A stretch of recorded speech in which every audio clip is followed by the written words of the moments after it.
My sister has married a non-Muslim guy. Must we maintain ties of kinship with her or completely cut her off from our lives? Well, first of all, your sister, by marrying a non-Muslim, this is one of two.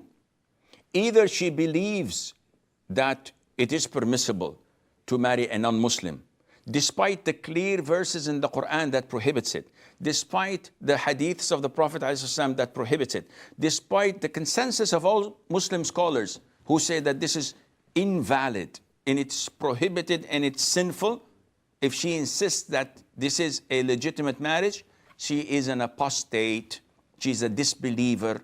Even if she prays and fasts and goes for Hajj, she's a disbeliever for rejecting the Quran, the Sunnah, and the consensus of scholars. So such a person you should not be in contact with. Unless you feel that if I pay her a visit or two, maybe I can soften her heart and return her back to Islam. But if she's adamant, if she's defiant, then she's bad news. Cut her off, don't communicate with her.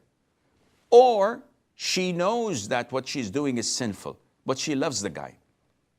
And she knows that her marriage is invalid and whatever children she gets are born out of wedlock and that she's committing a major sin and a heinous sin.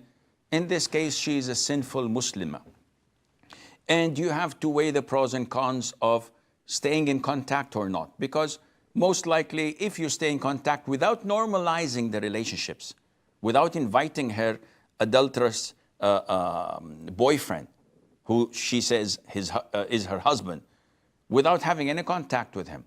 If you think that being in contact with her would, inshallah, be beneficial, then you should do that, and Allah knows best. And the final question